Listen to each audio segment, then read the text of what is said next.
शिक्षकांची संशयितांमध्ये नावं आल्याची माहिती सूत्रांनी दिली आहे। बीड माजलगावच्या शिक्षकांची या संशयीमध्ये नावं आहेत अशी माहिती आता समोर आलेली आहे।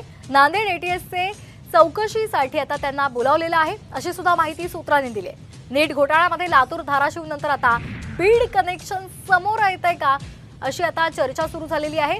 हे दोघे सुद्धा लातूरच्या एका आरोपीचे सब एजंट म्हणून काम पाहत असल्याची माहिती सूत्रांनी दिली आहे।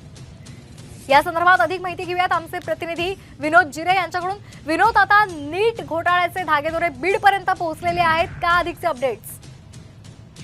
जर पाहिलं तर या नीट घोटाळ्याचं कनेक्शन बीड पर्यंत पोहोचण्याची शक्यता वर्तवली जाते, कारण की नांदेडचं जे एटीएसचं पथक आहे त्या टीमकडनं बीड मधील जे 2 शिक्षक आहेत संशयित म्हणून त्यांना चौकशीसाठी बोलवण्यात आलं होतं आणि त्यानंतर त्यांना लातूरला देखील रवानगी केल्याची प्राथमिक माहिती सूत्रांकडून मिळाली आहे। यामुळे आता जे नीटचं घोटाळ्याचं कनेक्शन आहे ते बीड पर्यंत पोहोचण्याची शक्यता वर्तवली जाते।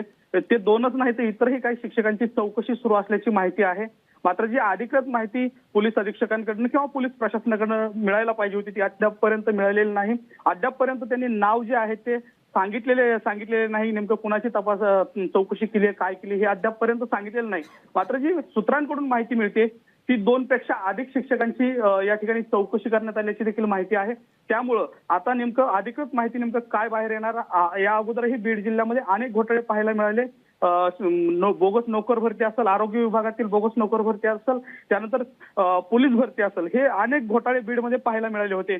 त्यानंतर आता हे नीटच्या घोटाळ्याचं जे कनेक्शन आहे ते बीड पर्यंत येण्याची शक्यता वर्तवली जाते। अगदी धन्यवाद विनोद आपण दिलेल्या माहितीसाठी।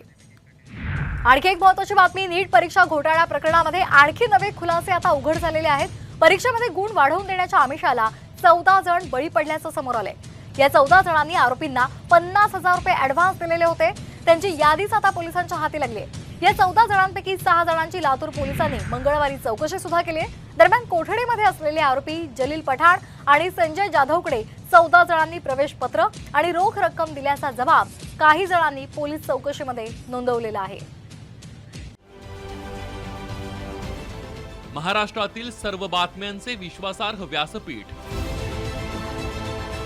सकाळच्या सर्व सोशल मीडिया प्लॅटफॉर्मला लाईक, फॉलो आणि सबस्क्राईब करा। तसंच सर्व नोटिफिकेशनसाठी बेल आयकॉन प्रेस करायला विसरू नका।